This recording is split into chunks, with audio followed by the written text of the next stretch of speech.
Саламатсыздар ма, құрметті көрермен? Каналыма қош келдіңіздер. Біздер Батыс Қазақстан, өңіріміз Ақтөбе облысы. Біздің өсімдіктеріміз енді көбісі дерлік жабылатын өсімдіктер. Жалпы мына гүлдер қай жақта өсіп тұр деп сұрайтын кісілерге айтып жатқаным. Енді көрсетейін дегенім, міне клематистер қазір мынандай болды. Биіктігі қазір 2 метр болды ғой деймін. Мынау пурпурея плена элеганс деген клематис, шырмалы өсетін өсімдік. Одан кейін қасындағысы ол вильделион деген. Бұл уже бутонымен кетіп жатыр бұйырса. Ал мына қасындағысы ол розам. Атауын дәл қазір ұмытып қалып тұрмын. Роза гарден Цвайбрюкен деген күлгін түсті әдемі роза. Жаз бойы гүлдеп тұрады. Плетистый роза бұл міне. Бұл өте андай қарқынды өсетін, сондай бір өсуге, гүлдеуге құштар сондай розаның бірі. Алуға кеңес берер едім. Кешегі соңғы обзорда Антонина деген кісінің инстаграмын қалдырған болатын. Сол кісіде бұл роза бар. Мен бірақ басқа жерден алдым. Сато роз деген бар инстаграмда. Көкшетаулық келіншек, содан алған болатынмын. Бірінші жылдың өзінде маған 2 метрлік уже бұтақтарын берді бұл. Міне көріп тұрсыздар, мен көктемде мынаны түбінен қиыпсадым. Мыналар болған жоқ. Міне қазір 80 метрге дейін, 80 сантиметр, 90 ба мынау. Уже метрге жетіп қалды. Сондай приросттар берді. Одан кейін мына жерде розаларының көптен бері атауларын айтпағасын ұмытып қалып жатырмын. Ля Севильяна емес бұл. Бұл почвопокровный роза. Ұмытып қалып тұрмын атауын. Мына жерде көктемде қиған розанна деген роза. Мынау Инессастер деген плетистый роза. Былтыр биік болып өте жақсы өскен еді. Қыста ашылып қалып, осы жер тоңып қалды. Осы 3 роза. Мына жерде Розариум Ютерзен деген немістің розасы бар.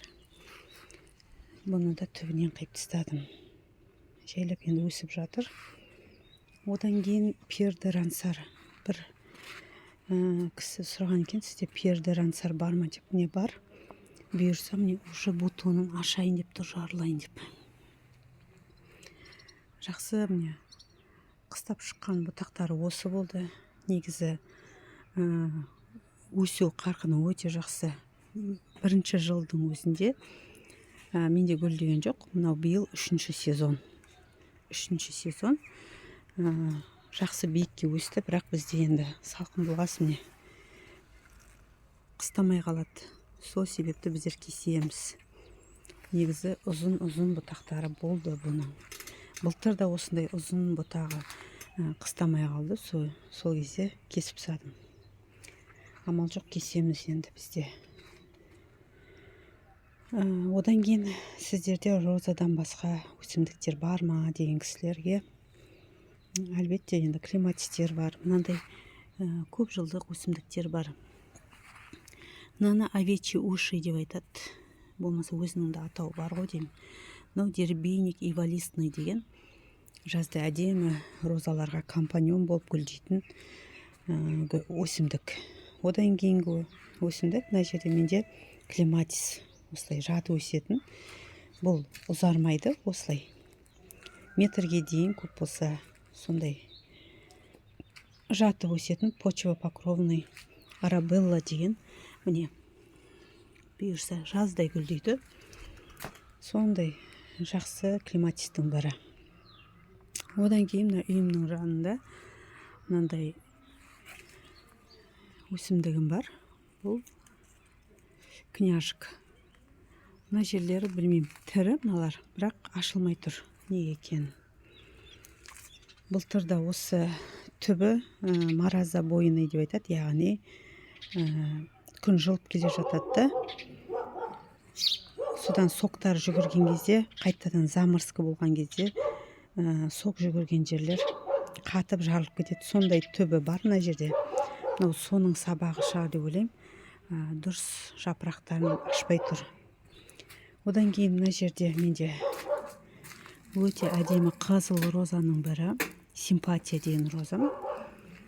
Міне барлық бутонда және әдемі мынадай астынан жақсы биік бұтақ беріп жатыр. Одан кейін енді мына жердегі лилиям, былтыр көрген кісілер біледі, өте әдемі лилиям бар. Pretty Woman ғой деймін, атауы ұмытып қалып тұрмын. Мынау Цезарь деген плетистый розам. Білмеймін, андай өсу қарқыны өте жай. Бұның тамыры өзінікі, андай шиповникке не істелмеген, прививка жасалмаған. Мына жердегі розам, бұл Лидия деген спрей роза. Одан кейінгі мынау да жаңағы жерде болған почвопокровный роза. Атауы қазір аузыма түспей тұр. Ал мына жерге биік болып тұрған роза, бұл өте әдемі розалардың бірі, Флорентина деген. Жапырақтары еш ауырмайды бұлардың. Және ешқандай қоңыр жемейді. Тіпті гүлдерінің өзін бронзовка, аленкалер вообще жоламайды, не екен білмеймін. Жаз бойына тек бір-екі жаңағы аленка бір қонса қонады, қонбаса ол да жоқ. Және жапырағына тіляда, ештемеді көп не қыла қоймайды. Сосын ауырмайды көп. Тек бұның бір минусы, бұны күнге қаратып отырғызу керек. Мысалы, күнге мен білген жоқпын да, мысалы біздің үйіміз мына жақтан кіреді. Мен мына жерге отырғызып қойдым. Ал егер мына жағында мысалы гүл ертең көп болады. Бұл роза күнге қарап өсетін роза. Былтырда бұны менде видеосы бар, мінездемесі бар бұл розаға. Менің видеомды қарасаңыздар, қалай өседі, өте жақсы. Қыстау, бірақ енді біздің өңірлерде міндетті түрде барлық розаларды почти жабамыз, канадалық розалардан басқа. Оның қасында кейбір канадалық розаларды жабуға тура келеді, өйткені әлсіздеу шығады қыстан, бірақ гүлдеуі аз болуы мүмкін. Сол себепті Джон Дэвис деген розамды міндетті түрде жабамын. Мына жерде цикламен Пьер де Рансар. Міне өте әдемі роза. Алуға кеңес берер едім осы розаны ше. Не астынан да жаңадан приростар беріп келе жатыр ғой деймін. Көптен бері қарамадым бұның астарын. Жоқ, боковойлар екен. Гүлі өте әдемі. Сондай гүлін ұзақ ұстайды. Былтыр екінші гүлдеуге шыққанда шамалы ғана бутон берді бізде. Өйткені жас бұл әлі. Бұйырса, бұл 3-ші сезон. Негізі мына Пьер де Рансармен бірге отырғызылған болу керек. Бірақ мынау өсу қарқыны жайлау. Пьер де Рансарға қарағанда. Ал Пьер де Рансар өсуге құштар. Өте жақсы өседі. Бұл жерде компаньон ретінде менде клематистерім бар. Крем деген ғой деймін. Шатыспасым. Сосын екінші клематисім мынау. Атауын ұмытып қалып тұрмын. Егер ұмытып кетпесем жазатын болам. Бұларды да былтыр отырғыздым, бұл клематистерді. Сіздерге видео түсірген болатынмын. Клематис алғандығым туралы. Қазір жақсы клематистер, айта кетейін, менің көп алатын жерімнің барлығы почти менің YouTube жүргізетінді білмейді. Инстаграмда оазис деп ағылшын тілінде не бар? гүл сататын Павлодардың орыс келіншек бар. Сода дәл қазір осындай жақсы климатистері бар. Ол кісінің климатистері де жалпы өсімдіктері өте жақсы. Және сенімді кісі да, андай қорықпай бере аласыз заказ. Сізге өңіріңізге салып жібереді. Қай жерге десеңіз, сол жерге салып жібереді. Ал келесі мына роза, мына жерде менде 2 роза, мына жерде цикламен болса, мына жерде қызыл роза. Бұның аты өте жақсы розаның бірі. Атауын ұмытып кетпесем жазатын, ұмытып қалдым. Одан кейінгі роза, мынау да аллегрия деген плетисті роза. Жалпы осы аллегрия мен мына жердегі розам өспеді неше жыл. Биыл 3-ші жыл ма, 4-ші жыл ма сондай. Былтырдан бастап, жаз айынан бастап карбамид құя бастадым. Содан бастап маған мынандай ұзын мынандай бұтақтар бере бастады. Биыл да соны қайталайтын болам бұйырса. Енді мен барлық тыңайтқыштарын салып қойдым. Алдыңғы видеоларында көрсеттім қандай тыңайтқыштар салдым. Ең басында көктем басталған кезде азот құйдым. Одан кейін арасында сульфат магния қойып тұрдым. 1,7 салып. Одан кейін бутон салар кезде, бірақ кейбір розаларым ол кезде уже бутон сала бастады. Фосфор, калийді бірге салдым. Бізде қазір жаңбыр болып тұр енді. Удобрениені салып қоя қойсақ та болады. Сол жаңбырдың суымен ақ барады. Жалпы фосфорды ертерек салып керек, өйткені ол өте жай, баяу еритін ерітінді. Ешқандай суға еретпейміз. Тек қана өсімдіктердің түбіне саламыз. Мына жерде енді ля севиляно деген өте әдемі жаздай гүлдейтін розалардың бірі. Мына жерде бар, және мына жерде де бар менде. 3-еу бар осының. Мына жердегі томып қалды, ашылып қалған себепті. Ең бірінші жапқаннан кейін, қыстың ең бірінші қатты дауылында ашылып қалды осы жердегі розаларым. Ойлаған мыналарда томып қалды ма, жоқ, тек мынау тоңған екен, қалғандар тоңбапты. Жалпы мына жердегі розаларымды жаппаймын. Мына ля севилянодан да жаппаймын. Мынау енді рабуса деген канадалық роза. Мына жерде де сол.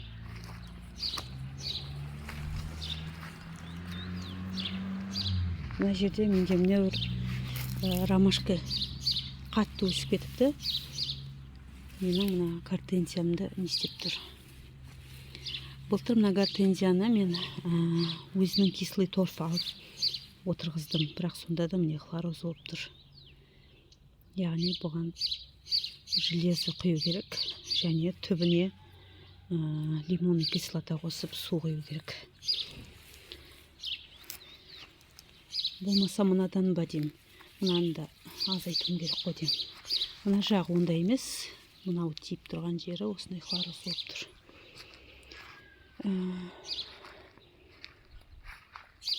Жалпы мынандай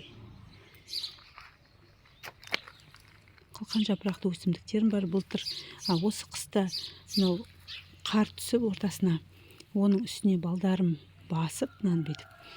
Содан ауырып қалды, бірақ өте әдемі тұқымнан өскен өсімдік бұл деген. Ханеторп деген, егер сіздерге кішкентай қатты өспейтін қылқан жапырақты өсімдік керек болса, мынау ханеторп деген осындай кішкентай бұл өсетін өсімдік. Кішкентай жерлерге өсіруге болады. Мына жерде енді менде ачеток бар мынандай. Бұл енді агрессор. Бірақ маған керек сол агрессорлар. Өйткені бізде арамшөп деген жақсы өсетенді. Оларда қалыс қалып жатқан жоқ. Мынау да ачеток. Атауын білмеймін бұның. Мынау колокольчик карпатский тұқымнан өсірген. Мына жерде де үлкен колокольчигім бар, міне карпатский. Мынау да мына өзім қыста қалай көбейткендігін туралы, қалай көбейту керек күзде көрсеткен болатын видеом бар. Мына жерде де тұқымнан салған гераним. Тек қана бір жерде жақсы өсіп тұр, менде бұл үлкен болып гүлдеп тұр. Қазір көрсететін боламын. Мына жерде де менің клематисім бар. Бұл Арабелла, White Arabella, Арабелланың ақ түрі. Жалпы мына жердегі өсімдіктер қайталанады осы жерде. Мына жерде кішкентай өзім көбейткен гортензиям бар. Әлі кішкентай. Жалпы кішкентай биыл былтыр күзде отырғызған мынандай қылқан жапырақтар өсімдіктерім болсын, ана жерде гортензиям сияқты болсын, соларға биыл шілденің, сіздерге айтайын, ортасына дейін карбамид құятын боламын. Шілденің ортасынан кейін уже құюға болмайды, тоқтату керек болады. Өйткені одан кейін калий қою керек. Өйткені тамырлары пісіп үлгеру керек. Сол себепті. Мына жердегі розамның атауын білмеймін, былтыр сатып алған. Бұл деген ненікі. Өте әдемі, гүлін бір ай ұстайды, пластмасс сияқты. Ертең бұйырса гүлдеген кезде көрсететін болам. Светофордың розасы бұл. Одан кейінгі роза менде Эшли деген. Мынау Эшли емес, мынау басқа атауы жоқ. Мынау Эшли. Бұлардың арасында мынандай лилияларым бар. Жаңағыдай дербейник ивалистный бар. Мына жерде де лилия бар. Өте күттай андай лилиялардың несін сындырып сыртындағы сол шелуха дейді ғой, соларды отырғызған болатынмын.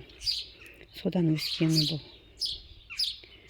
Мынау да міне Эшли деген розам.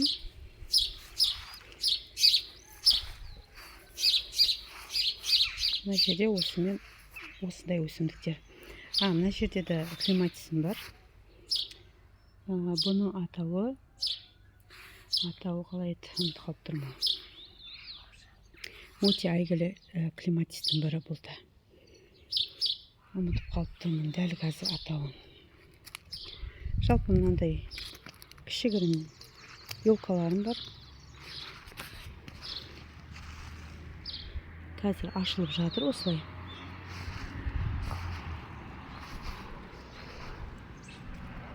Мына жердегі можжевельнигімді көтеріп қойдым. Бұл казацкий можжевельник. Өте жақсы тамырланады. Баласын алып, сындырып алып, көбейтуге жақсы можжевельник. Енді кейбір өсімдіктеріме пересадка әлі жасап жатырмын. Мына жерде әзір көрінбейді. Мынандай камнеломкілер ектім. Мына өсімдікті мен былтырда көрсеткен емеспін. Бұл жаңағы қалай айтады, василисник деген. Өте әдемі, негізі биік болу керек. Мыналар менде жерге жатып өсіп жатыр. Мүмкін мынау ортасынан беретін шығар. Василисник деген өте әдемі өсімдік. Менде енді мына екі туям, мына үшеуі осылай сарғайып кетті енді. Менде манарда бар еді, рабусталардың арасында. Осыны осы жерге әкеліп отырғыздым, өйткені рабусталар қатты өсіп кетті де.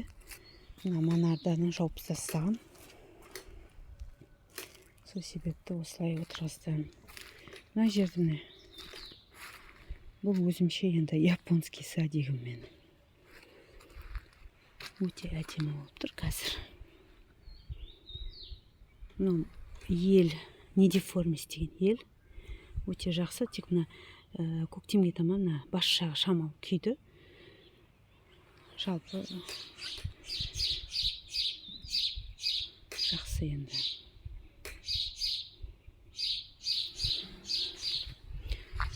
Кешегіде еккен розаларым міне Бәрі де жақсы, шүкір. Алып кетті деп ойлаймын. Мына жерде мынандай көрінісім бар. Биыл арка орнаттым, алдыңғы видеода көрсеттім сіздерге. Жалпы өсімдіктерге арка орнатқан әдемі екен. Өсімдіктеріңіз басқаша ойнай бастайды, басқаша көріне бастайды. Мысалға былтыр мен осы жерде осы розамды көбі көрді енді, бірақ бұндай емес еді. Ал қазір қандай? Өте биік болып тұр, жақсы. Көктемде ертерек қойып, созып, керіп, байлап тастасаңыз әдемі болады. Негізі мына розамда негізі мені биік, бірақ менің арқамның ені келмейді. Міне қарасаңыз, розамның аяғы мына жерде. Содан бұлай барғасын, әлі қысқа роза сияқты. Негізі мынаумен бірдей ол биік. Бұл розаның атауы мускусный роза бұл. Осындай кезде атауы да аузыма түспей қалады. Мынау енді канадалық роза, Аделаида Худлес деген. Бұл да осы жердегі розалармен бірге қыста жабуға кетеді. Осына ұзыннан траншея бар осы жерде. Ұзыннан жабылады. Мынау Розанна деген розам. Бұл негізі басқа жерде өскен. Былтыр Антонинадан алғанмын. Бұны алып тастап осы жерге отырғыздым. Оның орнына клематис егіп қойдым. Мына жерде енді хостам бар. Және флокс менде. Флокс. Мына жердегі розам томып қалды. Қидым, жайлап өсті. Былтыр барымша осы жерді жақсылап күзде жаптым, мына жерді. Соның себебінен мына Алибаба деген плетистый розам кәдімгідей максималды түрде өзінің бар ұзындығын, биіктігін сақтап қалды. Шамалысын ғана қидым. Қалғандары бәрі жақсы шықты. Биыл да енді жақсы жабу керек болып тұр. Өйткені бізде постоянно айтамын, осы жерде бізде мына жақтан, солтүстік жақтан жел ұрып тұрады. Сол себепті тонып қалады бұл жердегі розалар. Мынау да Розанна. Биыл бұйырса жаңадан бұтақтар беріп жатқан сияқты екеуі де. Менде Розанна 3. Розаннаның гүлдері өте әдемі. Енді көргенде деген, көзбен көрмесе, тілмен жеткізу мүмкін емес. Мына жердегі розаларымды да айта кетейін. Мына жерде канадалық розам. Бутондары жаңбырға шіріп кетеді екен бұның. Ең бірінші өскен бутоны бар еді, мына жерде оны да алып тастадым. Уже мынауда міне бүлініп бастап жатыр. Ламберт Клосс деген, бірақ жаздай гүлдеу керек бұл. Жақсы розалардың бірі. Мынау Диди Бриджуотер деген плетистый роза. Мен мынандай кешеде көрсеткен болатынмын. Черная тля деген. Мына ортасын осылай жеп қояды. Осымен прирост тоқтап қалады.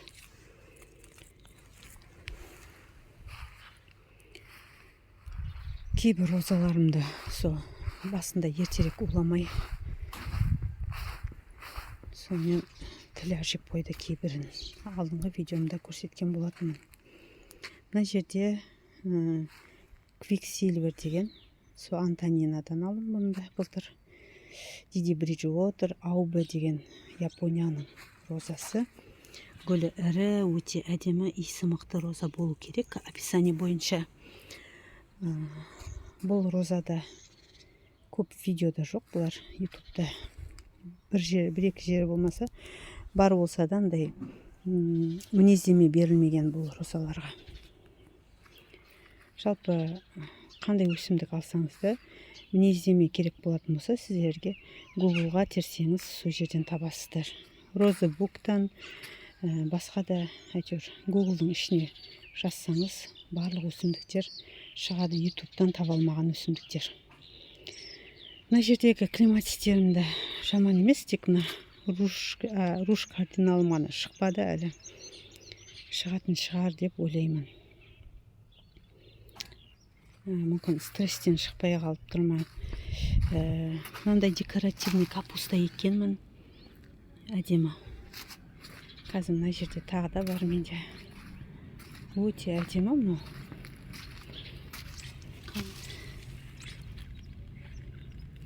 Мына жерге тағы біреуін егіп қойдым. Бұлар енді қар түскенше дейін кәдімгідей өсе беретін өсімдік.